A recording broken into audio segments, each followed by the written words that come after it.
আমাদের পিতা ইব্রাহিম আলাইহিস সালাম এত মর্যাদাশীল একজন নবী ছিলেন, আল্লাহর পয়গম্বর ছিলেন। আল্লাহ তাআলা কোরআন আল কারীমের অসংখ্য জায়গায় অসংখ্য আয়াতে নিজেই তার গুণের বর্ণনা করেছেন। সুবহানাল্লাহ। তার বিভিন্ন গুণাবলী বর্ণনা করেছেন কে? আল্লাহ।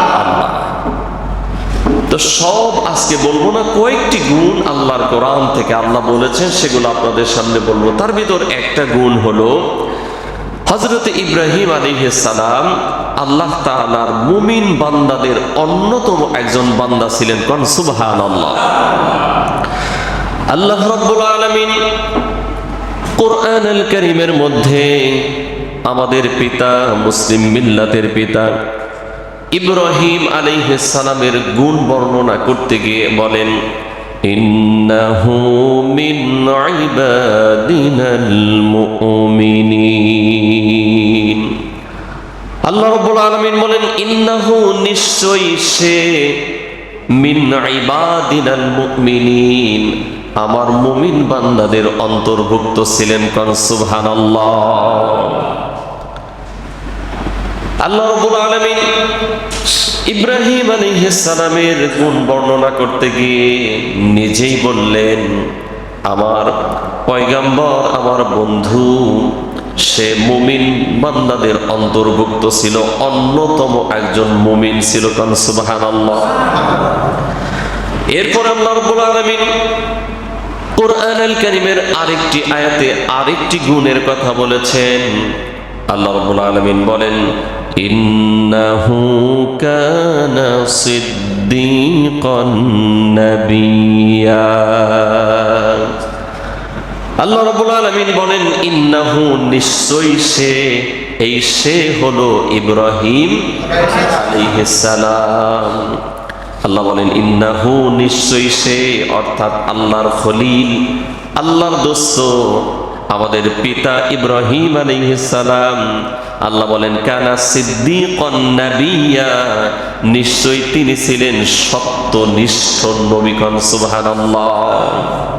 তাহলে আমাদের পিতা ইব্রাহিম আলাইহিস সালাম তিনি ছিলেন সত্যনিষ্ঠ নবী। সুতরাং তার সন্তান হিসেবে আমাদেরকে সত্যবাদী হওয়ার দরকার আছে না নাই? কিন্তু সন্তান হিসেবে আমরা কি সত্যবাদী আছি? মিথ্যা কথা আমাদের ভিতর আছে না নাই? মিথ্যা মামলা আছে না নাই? মিথ্যা সাক্ষ্য আছে না নাই? তাহলে আমরা কি যোগ্য পিতা, যোগ্য সন্তান হতে পেরেছি? হওয়া দরকার কিনা? দরকার কিনা বলেন? আল্লাহ রাব্বুল আলামিন কোরআন আল কারীমে এই যে তার খলিল ইব্রাহিম আলাইহিস সালামের এই গুণগুলো নিজে বর্ণনা করেছেন। কেন বর্ণনা করেছেন? আমরা এগুলা পড়ব আর নিজের জীবনের সাথে মিলিয়ে মিলিয়ে নিজেরা যোগ্য সন্তান হওয়ার চেষ্টা করব। বলেন ইনশাআল্লাহ। চেষ্টা করব তো? বলে এক নাম্বার কি? আমরা ইমানদার হওয়ার চেষ্টা করব ইনশাআল্লাহ। এখন বলবেন যে আমরা কি ইমানদার না? তাহলে কি মসজিদে আসছে এমনিতে? হ্যাঁ, আমরা ইমানদার, তবে আমাদের ইমানের ভিতর কি আছে? বলেন বলেন। আল্লাহ রাব্বুল আলামিন কোরআন আল কারীমের এক আয়াতের মধ্যে বলেছেন, ওয়ামান ইয়াকফুর বিত-তাগুতি ওয়া ইউমিন বিল্লাহ। আল্লাহ রাব্বুল আলামিন বলেন, ওয়ামান ইয়াকফুর বিত-তাগুত, তাগুতের সাথে সম্পর্ক ছিন্ন করো, ওয়া ইউমিন বিল্লাহ, এরপরে বলো আমি ইমানদার। এবার বলেন আমাদের দেশে, আমাদের সমাজে ইমানদার যারা, সবাই কি তাগুতের সাথে সম্পর্ক ছিন্ন করেছে না সম্পর্ক আছে? আচ্ছা, সবাই একটু জবান খুলে জবাব দেন তো, যে শাহরিয়ার কবির যারে বলা হয় মুরগি চোরা, ও কি নিজের ইমানদার দাবি করে না করে না? জোরে বলেন। ও কি বলে যে আমি মুসলমান না? কি বলে? আমি মুসলমান। অথচ বেচারা এই সপ্তাহে বক্তব্য দিছে বাংলাদেশের সংবিধান ইসলাম এটা হলো সাংঘর্ষিক। নাউজুবিল্লাহ। মানে এই শয়তানের সেলাদের কাজ হলো মাঝে মাঝেই বিভিন্ন বিষয়কে উস্কে দিয়ে দেশের ভিতরে একটা অরাজকতা তৈরি করা, ঠিক কিনা বলে?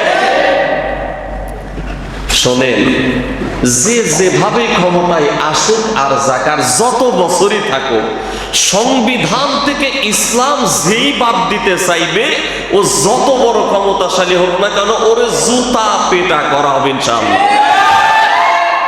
রাজি আছেন? এদেশে ইসলাম ছিল, ইসলাম আছে, ইসলাম থাকবে। কোন ইনশাআল্লাহ। যেই ইসলামকে মাইনাস করতে যাবে ওই মাইনাস হয়ে যাবে। কথা ঠিক কিনা? আল্লাহ কিন্তু মাঝে মাঝে ধরে আর দেখায়, ধরে আর ঠিক কিনা বলেন? আপনারা সবাই জানেন, এই যে মনে কিন্তু আসছে, তাই না? আরে আমি মাঝে মাঝে এই কথা বলি, আপনি কত বড় নেতা হইলেন, কত বড় এমপি হইলেন আর মন্ত্রী হইলেন, কত বড় চেয়ারম্যান হইলেন, মানুষ মরে গেলে ইন্না লিল্লাহ কয় না, আলহামদুলিল্লাহ বলেন? বলেন। তাহলে আপনার এই এমপি গিরি, এই মন্ত্রীগিরি, এই চেয়ারম্যান গিরির কি লাভ আছে বদোস্ত? ওর চাইতে তো রিক্সাওয়ালাও ভালো, ঠিক কিনা বলে? এই জন্য ইসলামকে যারাই মুছে দিতে চাইবে ইতিহাসের পাতা থেকে তারাই মুছে যাবে ইনশাআল্লাহ। আমার বন্ধুগণ, তাহলে আমাদের পিতা ইব্রাহিম আলাইহিস সালাম তিনি ছিলেন সত্যনিষ্ঠ নবী। আমাদের পিতা, আমরা যেহেতু তার সন্তান হিসেবে আমাদের জীবনের সব ক্ষেত্রে সততা, সত্য থাকার দরকার আছে না নাই? কিন্তু আমাদের জীবনে মিথ্যায় ভরা। আমাদের জীবনে কিসে ভরা? মিথ্যায় ভরা। আজকে মিথ্যা যে যত বেশি বলতে পারে ও তত ভালো পজিশনে আছে, ঠিক না? আপনি দুনিয়াতে যত ভালো পজিশনেই থাকেন না কেন, যোগ্য পিতার যোগ্য সন্তান হতে পারবেন না। এই জন্য আমাদেরকে সত্যনিষ্ঠ হওয়া লাগবে। বলেন ইনশাআল্লাহ। আল্লাহ রাব্বুল আলামিন এরপরে ইব্রাহিম আলাইহিস সালামের ব্যাপারে আরেকটা আয়াতের মধ্যে বলেন, ওয়াত্তাখাযাল্লাহু ইব্রাহিমা খলীলা। আল্লাহ রাব্বুল আলামিন বলেন, ওয়াত্তাখাযাল্লাহ, আল্লাহ গ্রহণ করেছেন ইব্রাহিম আলাইহিস সালামকে খলীলা, বন্ধু হিসেবে। একটু জোরে কর না সুবহানাল্লাহ। ইব্রাহিম আলাইহিস সালামকে বন্ধু হিসেবে গ্রহণ করছেন কে? জোরে বলেন সুবহানাল্লাহ। আল্লাহ নিজে বন্ধু হিসেবে গ্রহণ করেছেন। তবে মজার একটা ব্যাপার হলো, এই আয়াতে আল্লাহ ইব্রাহিম আলাইহিস সালাম সম্পর্কে বলেছেন খলীলা। খলীল মানে বন্ধু, খলীল মানে কি? বন্ধু। আরেকটা হলো হাবিব, হাবিব মানেও বন্ধু। তবে এই দুইটার মাঝে আছে পার্থক্য। সেটা কি? অর্থ দুইটাই বন্ধু, তবে পার্থক্য হলো খলীল বলা হয় ওই বন্ধুকে যে তার রবকে সন্তুষ্ট করার জন্য সব কিছু মেনে নেয়, সকল ত্যাগ তিতিক্ষাকে মেনে নেয়। আর হাবিব হলো ওই বন্ধু যার জন্য স্বয়ং স্রষ্টা তার নিয়মের অনেক পরিবর্তন করে ফেলেন। সুবহানাল্লাহ।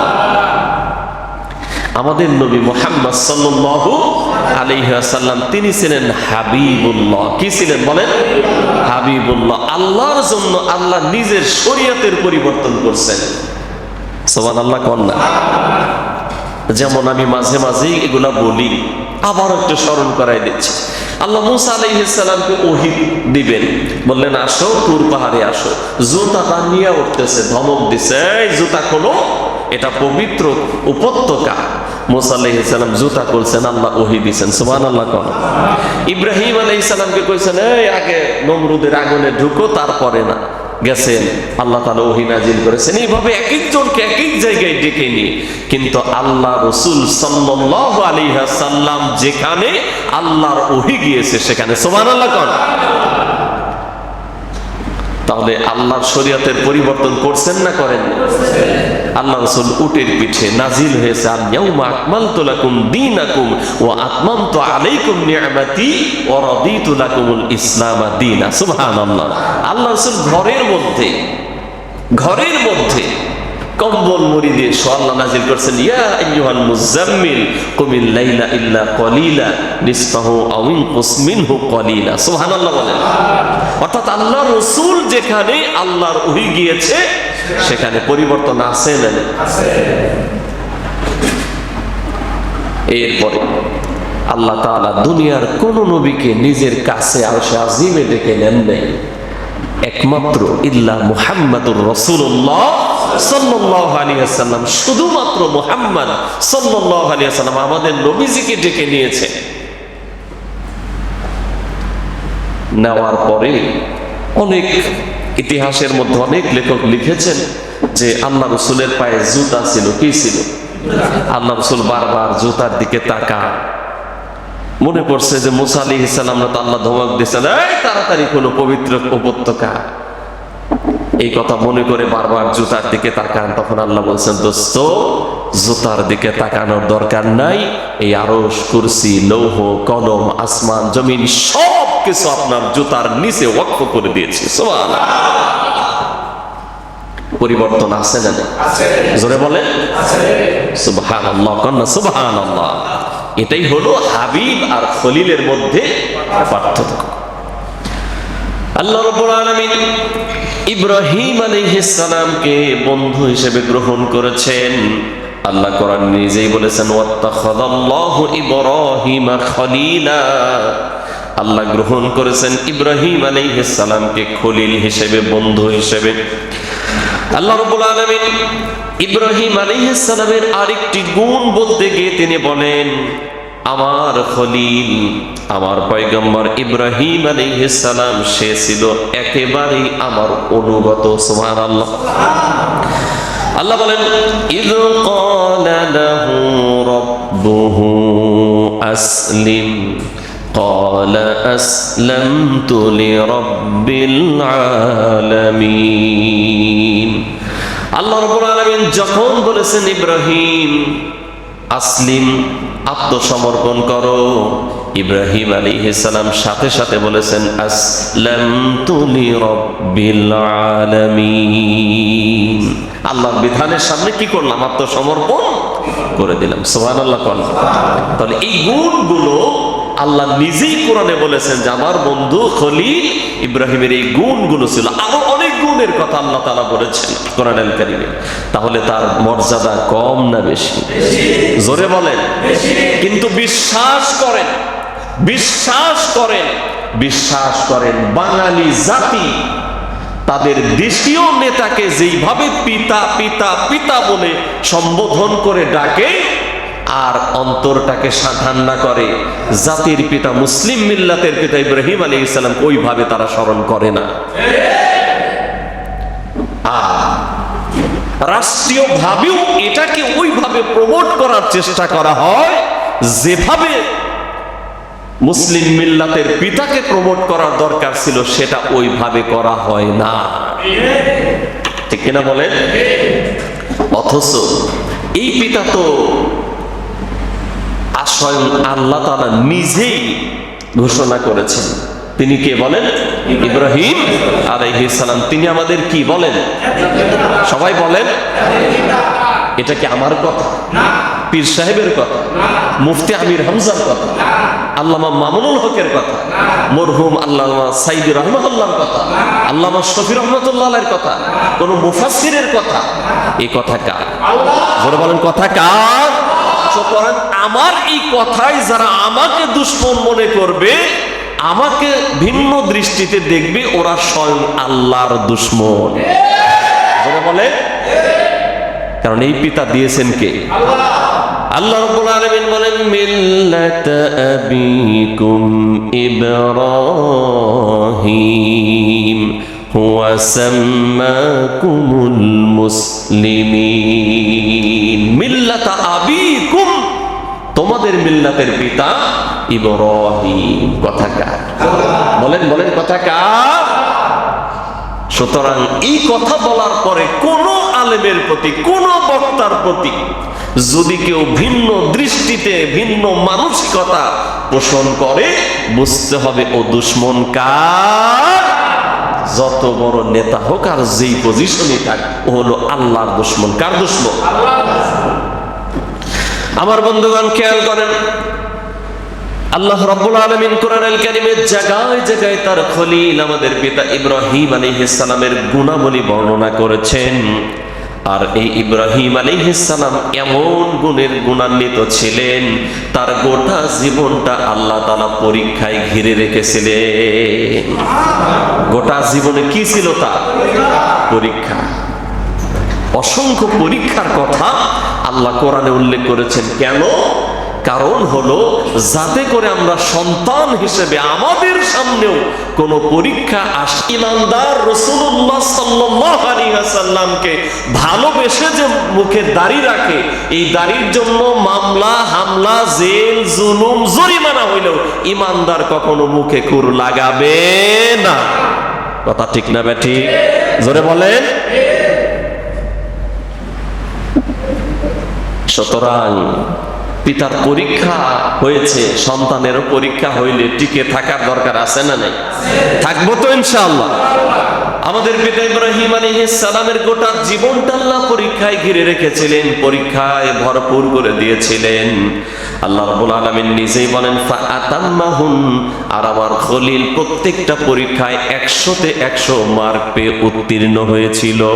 সুবহানাল্লাহ। তন্মধ্যে সব পরীক্ষার কথা বলার সুযোগ নাই, সময় নাই। অন্যতম একটা পরীক্ষা ছিল ইব্রাহিম আলাইহিস সালামের বাবা, সে ছিল মুশরিক। কি ছিল? কাফের। কি ছিল? ইব্রাহিম আলাইহিস সালামের বাবা ইমানদার না কাফের? জোরে বলেন। শুধু কাফেরই না, যেন তেন কাফের না। তৎকালীন প্রধানমন্ত্রী মিস্টার নমরুদ। কি নাম? একটু ভালো করে কন্যা, নেতা না, মিস্টার নমরুদ। তার প্রধান সেনাপতি ছিল ইব্রাহিম আলাইহিস সালামের বাবা। তাহলে যেন তেন লোক ছিল? পাওয়ার ছিল না? ছিল না। ইব্রাহিম আলাইহিস সালামের বাবা আজর, কোরআন তাকে আজর বলেছে, ইতিহাসেও তার নাম এসেছে তারিক, কিন্তু কোরআনের নামটাকেই আমরা বেশি প্রাধান্য দেব। আমার বন্ধুগণ, ইব্রাহিম আলাইহিস সালাম যখন দাওয়াতি কাজ শুরু করলেন, সর্বপ্রথম নিজের ঘর থেকে। কোথা থেকে? জোরে বলেন। এই জন্য আমরা যারা দাওয়াতি কাজ করি, নিজের ঘরেও দাওয়াত দেওয়ার দরকার আছে না নাই? আমি গেলাম দাওয়াতি কাজে, আমার বউ পাড়ায় পাড়ায় পান বানায় খায়। ও ভাই, বাড়ি আছেন তো নাকি? মানে ওই বাড়ির ভাবি আসছে, আয়সা কয় পান আছে নাকি? কি এরকম দাওয়াতি কাজ করলে হবে না? নিজের ঘরে আগে দাও। আল্লাহ রাব্বুল আলামিন বলেন ওয়া আনযির আশীরাতাকাল আকরাবিন, নিকটবর্তী যারা আছে তাদেরকে ভয় দেখাও, তাদেরকে সতর্ক করো। আল্লাহ রাব্বুল আলামিন কোরআনুল কারীমের আরেক জায়গায় বলেছেন ইয়া আইয়ুহাল্লাযীনা আমানু কু আনফুসাকুম ওয়া আহলিকুম নারা, এই ঈমানদার, তুমি নিজে জাহান্নামের আগুন থেকে বাঁচো, আর তোমার পরিবার পরিজন আহাল যারা আছে তাদেরকেও জাহান্নামের আগুন থেকে বাঁচাও। এই জন্য ইব্রাহিম আলাইহিস সালাম দাওয়াতি কাজ শুরু করার সময় সর্বপ্রথম যেটা দেখলেন, আরে আমার বাবা নিজেই নিজ হাতে মূর্তি বানায়, আবার তার সামনে গিয়েই মাথাটাকে নত করে। This is wrong. এটা তো হতে পারে না, এটা তো ভুল সিস্টেম। নিজ হাতে বানাইল, আবার তার সামনেই মাথাটাকে নত করে নম নম করছে। আসলে তো যার সামনে সে নত হয়েছে, সে কখনোই আমার বাবার রব হতে পারে না। এই জন্য প্রথম দাওয়াত বাবা। কারে? জোরে বলেন, কারে? কি বলে দাওয়াত দিয়েছিলেন? আল্লাহ তাআলা কোরআনুল কারীমে কোট করেছেন। আল্লাহ রাব্বুল আলামিন বলেন, ইয ক্বালা লিআবিহি ইয়া আবাতি লিমা তা'বুদু মা লা ইয়াসমা'ু ওয়া লা ইউবসির ওয়া লা ইউগনি আনকা শাইআ। খুব সুন্দর করে দাওয়াত দিলেন বাবারে, খুব সুন্দর করে বললেন, ইয়া আবাতি, হে পিতা, সম্মানিত পিতা, লিমা তা'বুদু, এই যে যার ইবাদত আপনি করেন, এর কেন ইবাদত করেন? মা লা ইয়াসমাউ ওয়া লা ইউবসির, কিছু দেখেও না, শোনেও না, কোন কল্যাণ অকল্যাণ কিছুই যার করার ক্ষমতা নেই, তার ইবাদত কেন করেন? এই দাওয়াত দিলেন কারে? জোরে বলেন, কে দিলেন দাওয়াত? ইব্রাহিম আলাইহিস সালাম। এবার বাবা মহা খুশি না? হ্যাঁ, যে ঘরে তো যোগ্য ছেলে হয়েছে, খুব খুশি না বেজা? খেয়াল করেন, ইব্রাহিম আলাইহিস সালাম যখন তার বাবাকে এই কথা বলে দাওয়াত দিলেন, বাবা আপনি কার ইবাদত করেন, কেন করেন এগুলা? না শোনে, না দেখে, না কল্যাণ অকল্যাণ করার কোনো ক্ষমতা তাদের আছে, কেন করেন? তখন ইব্রাহিম আলাইহিস সালামের বাবা ইব্রাহিম আলাইহিস সালামকে হত্যার হুমকি দিল। কিসের হুমকি? জোরে বলেন। ও বন্ধু, তাহলে বোঝা যায় দিনের পথে চলতে গেলে, দিন কায়েমের কথা বলতে গেলে, দিনের দাওয়াত দিতে গেলে অনেক সময় নিজের ঘর থেকেও হত্যার হুমকি আসতে পারে। আর সমাজে তো আসবেই, রাষ্ট্র থেকে তো আসবেই, ঠিক না? ইব্রাহিম আলাইহিস সালামের বাবা বলল, লাইন লাম তানতাহি লাআরজুমান্নাক। ইব্রাহিম, এই যে তুমি আমার দেবতাদের সম্পর্কে বিরূপ মন্তব্য করো, এটা যদি তুমি বন্ধ না করো, তাহলে লাআরজুমান্নাক, পাথর দিয়া কিন্তু তোমার মাথাটাকে চূর্ণ বিচূর্ণ করে দেব। নাউজুবিল্লাহ। কে বললেন? বাবা ছেলেরে। কে বললেন?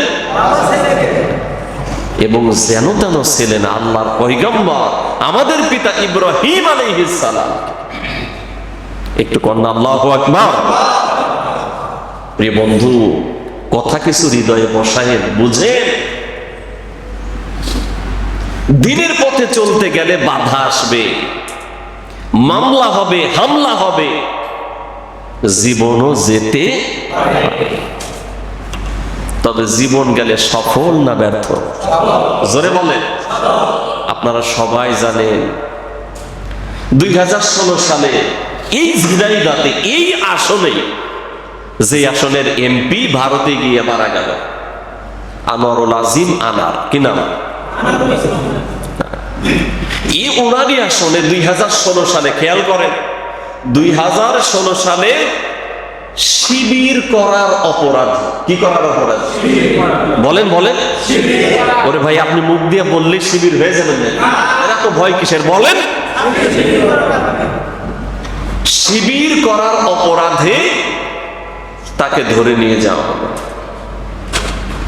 তার মা গিয়া এই এমপির কাছে গিয়া 300 লোক নিয়ে মাপ চাইছে, ছেলের জীবন ভিক্ষা চাইছে।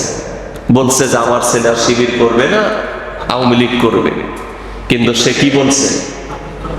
আওয়ামী লীগের লোকের অভাব, কি কচু যে আছে, আর নির্বাচন দেখলে আমরা বুঝি, ঠিক কিনা বলে? আর আগে তো ভোট কেন্দ্রে কুত্তা যাইতো, এখনো মনে হয় কুত্তারও বিবেক খুলছে, এগুলার বিবেক খুলে না, ঠিক কিনা বলে? ওদেরকে দেশের কোনো কুকুর পছন্দ করে না। কিন্তু কিছু অবৈধ বেনজিরের মতো দুর্নীতিবাজ প্রশাসনের লোক থাকার কারণে এই জালেমগুলো এখন পর্যন্ত চেয়ারে আছে, ঠিক না বলে?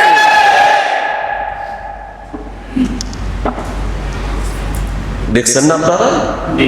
কেন্দ্রে ভোট হলো 4100, ভোট পড়ছে 19টা। কয়টা? 19টা। আমি অবাক হই, ওরে ভাই, দেশের আওয়ামী লীগ গেল কই? ঠিক না? এর মানে ওরাও ওদেরকে আর বিশ্বাস করে না, ঠিক কিনা বলেন? ওরাও ওদেরকে বিশ্বাস করে না, কারণ বেঈমানের কোনো বিশ্বাস থাকে না। আবার বন্ধুগণ খেয়াল করেন,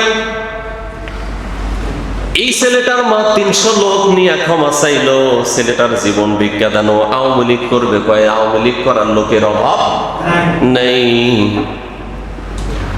10 দিন পরে গুলিবিদ্ধ অবস্থায়, একটা চোখ উপরে ফেলা অবস্থায় এই ছেলেটার লাশ পাওয়া গেল।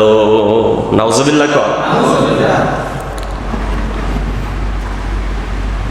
আল্লাহ ধরে না, ধরে না, ধরে না, ধরলে আর সারে। ওর তো তাও লাশ পাওয়া গেছে চোখ প্রাণ ফেলা অবস্থায়, আর এর লাশের অংশ খণ্ড খুঁজে পাওয়া যায় না। ক্ষমতার মালিক কে? আরো জোরে বলেন। ক্ষমতার মালিক কে? অনেকে ক্ষমতার মালিক কে বলেন? সন্দেহ আছে। সন্দেহ থাকলে তো আপনি জমা করে লাভ কি? বের হয়ে যান, আপনার লোক মতো লোক জমা করার দরকার নেই। কোরআন তো বিশ্বাস আপনি করেন না, ঠিক না? আল্লাহ রাব্বুল আলামিন বলেছেন, ইন্নাল্লাহা আলা কুল্লি শাইইন কাদির। নিশ্চয়ই আমি আল্লাহ সর্বময় ক্ষমতার অধিকারী। সুবহানাল্লাহ। দু একটারে দিয়ে আল্লাহ জাতিরে সতর্ক করার চেষ্টা করেন, এই শোন, যতই কৌশল করো, কৌশল করো, ওয়ামাকারু ওয়ামাকারাল্লাহ ওয়াল্লাহু খায়রুল মাকিরিন। আমার মতো কৌশলী আর কেউ নাই। আল্লাহু আকবার কোন। জোরে তো তাও পাওয়া গেছে, তোরে পাওয়াও যাবে না। সিদ্ধান্ত কার? জোরে বলেন কার? দোস্ত, বাকি যারা, আল্লাহ যেন হেদায়েত দেন, বলেন আমিন। চোখ থাকিতে অন্ধ হইও না, আল্লাহ বিবেক দিছে তোমারে, ঠিক না? ও মিয়া, রাষ্ট্রপতি মরহুম জিল্লুর রহমান ক্ষমতা কম ছিল না বেশি ছিল? নিমুখ হারাম গুলো আজকে তারে স্মরণও করে না। কি বানায় বললাম? স্মরণ করে। কোথায় আবুল মাল আব্দুল মুহিত? 4000 কোটি টাকা টাকাই না বলছিল না? কোথায়? এ জাতি আজকে তারে স্মরণ। সুতরাং কার পিছনে কোথায় দৌড়ান আপনি? কার কোথায় দোস্ত? কোথায় দৌড়ান? সময় থাকতে ফিরে আসেন, ফিরে আসেন। এখনো সময় আছে ফিরে আসা। আল্লাহ যেন হিদায়াত দান করো, বলেন আমিন। আরেকটু জোরে বলেন আমিন। তাহলে বন্ধু খেয়াল করেন, দিনের পথে চলতে গেলে পরিবার থেকেও বাধা আসতে পারে, বাবাও বাধা দিতে পারে। কিন্তু ইব্রাহিম আলাইহিস সালাম এই হত্যার হুমকিতে ভয় পেয়ে দিন ছেড়ে দিয়েছিলেন। জোরে বলেন। আল্লাহ রাব্বুল আলামিন তো আমাদেরকে বলেছেন, শোনো, তোমাদেরকে অবশ্যই আমি পরীক্ষা করব। وَلَنَبْلُوَنَّكُمْ بِشَيْءٍ مِّنَ الْخَوْفِ وَالْجُوعِ وَنَقْصٍ مِّنَ الْأَمْوَالِ وَالْأَنفُسِ وَالثَّمَرَاتِ وَبَشِّرِ الصَّابِرِينَ। বলেন আল্লাহু আকবার। আল্লাহ রাব্বুল আলামিন বলেন, ওয়ালানাবলুওয়ান্নাকুম, অবশ্যই আমি পরীক্ষা করব তোমাদেরকে। ক্ষুধা দিয়ে পরীক্ষা করব, ভয় ভীতি দেখায় পরীক্ষা করব, কারো কারো জীবন নিয়ে পরীক্ষা করব, কারো ফল ফসলের ক্ষতি দিয়ে আমি পরীক্ষা করব, কারো সম্পদ বাজেয়াপ্ত করে আমি পরীক্ষা করব। এরপরেও যারা দিনের পথে অবিচল থাকবে, অটুট থাকবে, ওয়াবাশশিরিস সাবিরিন, তাদেরকে সুসংবাদ দাও। সুবহানাল্লাহ। আল্লাহ রাব্বুল আলামিন বলেন, তোমরা কি ধারণা করে বসে আছো বলবা যে আমরা তো ঈমানদার? আহাসিবান নাস আইয়ুতরাকু আইয়াকুলু আমান্না, তোমরা কি বলবা যে আমরা ঈমানদার, ঈমান এনেছি? হারাম খাও, সুদ খাও, ঘুষ খাও, দুর্নীতি করো, জুলুম করো, টেন্ডারবাজি করো, মানুষ হত্যা করো, এরপরেও খালি বলবা আমান্না, আমরা ইমানদার। ওহুম লা ইফতানুন, আল্লাহ পরীক্ষা করে দেখবে না আসলে ওর কথাটা ভেজাল না আসল। আল্লাহ পরীক্ষা করবে কি করবে না? জোরে বলে। হয়তো বা কত জমা বা তার আগের জমায় বলছি, দোস্ত এক জোড়া স্যান্ডেল কিনতে গেলে কত টিপা টুপা দেখেন, ফিতা টান দিয়ে দেখেন, ঠিক না? অথচ আল্লাহর জান্নাতে আপনি যাইবেন, এত দামি জান্নাত আপনারা এমনি এমনি দিবে? কতই সোজা। আপনারা একটু দেখবে না, দেখবে না? একটু 700 টাকা কেজি ইলিশ কিনতে গেছেন, একবার এইদিকে টিপে দেখেন, আবার উল্টে আবার টিপে দেখেন যে পয়সা গেল কিনা, ঠিক না? আর আপনারা এমনি জান্নাত দেবে, আপনারা একটু পরীক্ষা করে দেখবে না, বাজায় দেখবে না? জোরে বলে। ও বন্ধু, এই শিক্ষা নেওয়ার জন্য আল্লাহ তাআলা এই কথাগুলো কোরআনুল কারীমে কোট করে দিয়েছেন। আমাদের পিতা ইব্রাহিম আলাইহিস সালাম, তিনি জীবনের পরতে পরতে পরীক্ষা দিয়েছেন। আমরা তার সন্তান হিসেবে আমাদেরও পরীক্ষা আছে না নেই? বাবা তো 100-তে 100 নাম্বার পেয়ে পাস করছেন, আমরা কত পাই? 0 0 0 0 0 0 0, ঠিক কিনা? কিন্তু সন্তান হিসেবে অন্তত পক্ষে পাস মার্ক রাখার দরকার আছে না নাই? সেই চেষ্টাটাও আজকে আমাদের মধ্যে নেই। আমার বন্ধুগণ, খেয়াল করেন, এখানেই শেষ না। ইব্রাহিম আলাইহিস সালাম, তার জীবনে আরেকটি অন্যতম পরীক্ষা হলো নমরুদের অগ্নিকুণ্ডে যাওয়া। আগুনে গেছেন না, যান নাই?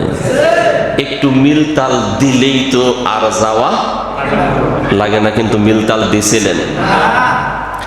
দুনিয়ার সব কিছু চলে যাবে, প্রয়োজনে জীবন চলে যাবে, আগুনে যাব, তারপরেও বাতিলের সাথে আতাত হবে না,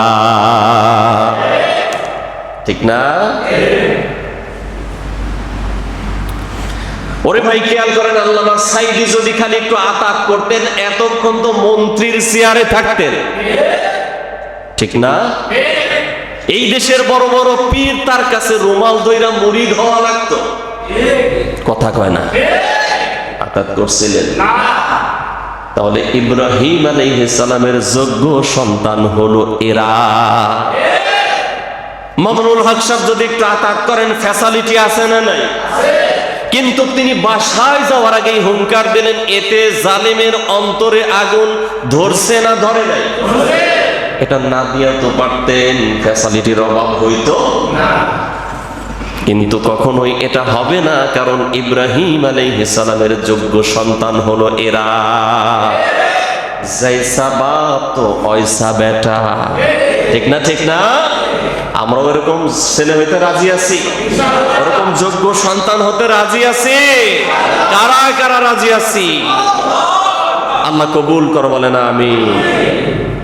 রাজি আছেন? রাজি আছেন? আবার বন্ধুগণ, যদি রাজি হয়ে যাই, বাধা বিপত্তি আসলেও ওর ভিতরেই সম্মান, ওর ভিতরেই শান্তি দিবেন যিনি, চিৎকার করে বলেন তিনি কে? প্রমাণ আছে না নেই? ইব্রাহিম আলাইহিস সালাম আতাত করলেন না, আগুনে চলে গেলেন। আল্লাহ বললেন আগুন রে ডেকে, ইয়া নার কুনি বারদাও ওয়া সালামান আলা ইব্রাহিম। আল্লাহু আকবার। আল্লাহ বলেন, এই আগুন শোন, আমার দোস্ত, আমার খলিল জালিমের সাথে, বাতিলের সাথে আতাত করে নাই। এই আগুন, তুই তো আমার গোলাম, আমার বন্ধু আগুনের মধ্যে ঢুকেছে, তোর ভিতরে ঢুকেছে। কুনি বারদাও ওয়া সালামা, শুধু ঠান্ডা হবি এর ভিতরে না, সালামা শান্তিদায়ক ঠান্ডা হয়ে যা। আজকের এসি এয়ার কন্ডিশন বের হয়েছে এই আয়াতের ব্যাখ্যা করে করে, বিশ্লেষণ করে করে শান্তিদায়ক ঠান্ডা। কি জোরে বলেন? ঠান্ডা হলো বরফ যদি এখন দিয়া দেই বরফের ভিতরে একজনকে ঢুকাই, ঠান্ডা হবে না? হবে না? জোরে বলেন। ওরে ভাই, একজনে ধইরা বরফের বাক্সর ভিতর ঢুকাই দিলে ঠান্ডা হবে না? হবে না? কিন্তু শান্তি আছে, ওই ঠান্ডায় শান্তি। কিন্তু এই যে এখন যে ঠান্ডা, এর ভিতরে শান্তি আছে না নাই? আল্লাহ বলেন, এই আগুন শোন, খালি ঠান্ডা হবি না, বারাদাউ ওয়া সালামা, এয়ার কন্ডিশন। সুবহানাল্লাহ, জোরে কর না সুবহানাল্লাহ। সুতরাং দিনের পথে যদি আমরা অবিচল থাকতে সিদ্ধান্ত নেই, সামনে এগিয়ে যাই, মানুষ দেখবে আমাদের হাজারো বিপদ, কিন্তু ওই বিপদের মাঝে সম্মান, মর্যাদা, শান্তি দিয়ে ভরে দিবেন যিনি। চিৎকার করে বলেন, তিনি কে? ও বন্ধু, শুধু শুনলেই হবে না, সিদ্ধান্ত নিতে হবে। দিনের পথে অবিচল থাকবো ইনশাআল্লাহ। আল্লাহ কবুল করো বলেন আমি।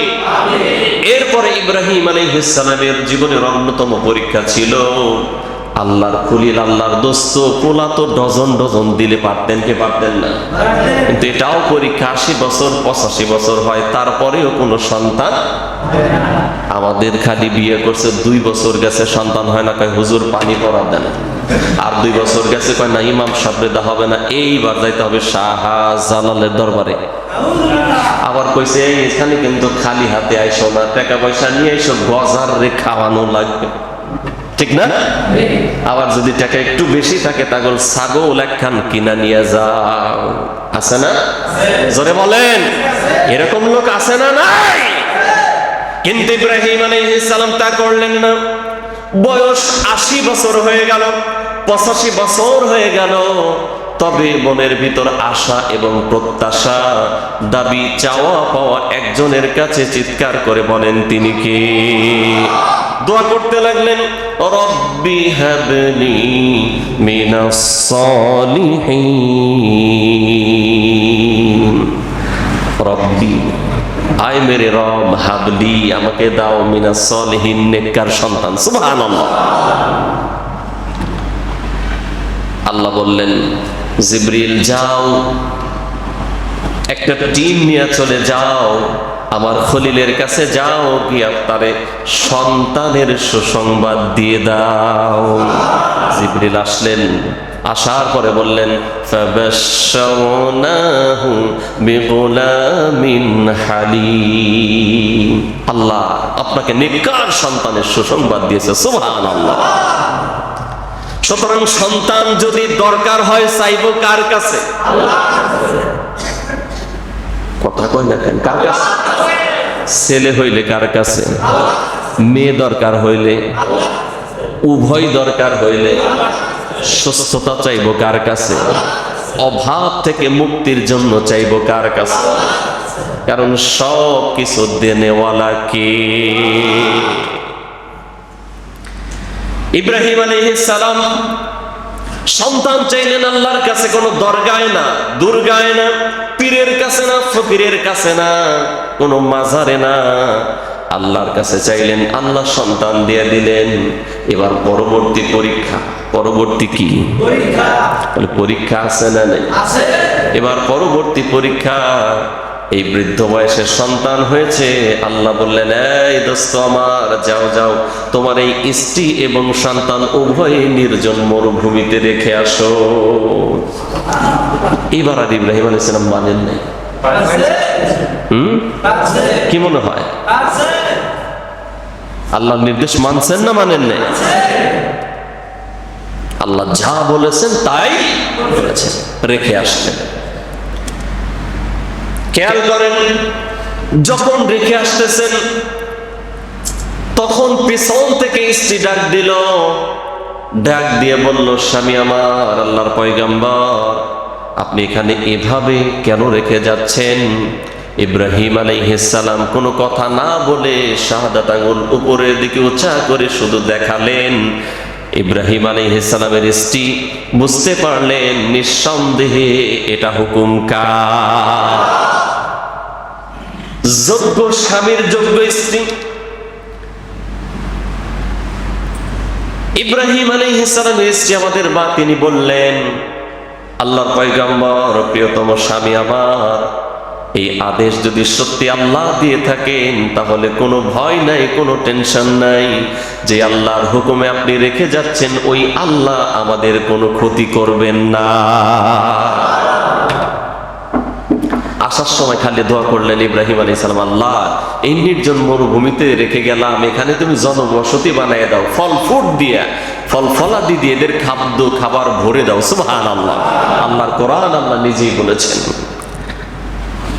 সেই যে দোয়া করছেন আমাদের পিতা ইব্রাহিম আলাইহিস সালাম, পৃথিবীতে যত ফল আছে কোথাও পাওয়া যাক আর না যাক ওই জায়গায় এখনো পাওয়া যায়। সুবহানাল্লাহ। কারণ দোয়া করেছিলেন কার কাছে? কে দোয়া করেছিলেন? ইব্রাহিম আলাইহিস সালাম। আল্লাহ কবুল করছেন না করেননি? ও বন্ধু, তাহলে আমাদের পিতা তিনি পরীক্ষা দিয়েছেন সন্তান হিসেবে, আমরাও জীবনের প্রতিটা পরতে পরতে যদি পরীক্ষা আসে দিয়ে উত্তীর্ণ হতে রাজি আছি তো? আছি তো? থাকবো তো? আল্লাহ কবুল করো বলেন আমিন। আর একটু জোরে বলেন আমিন।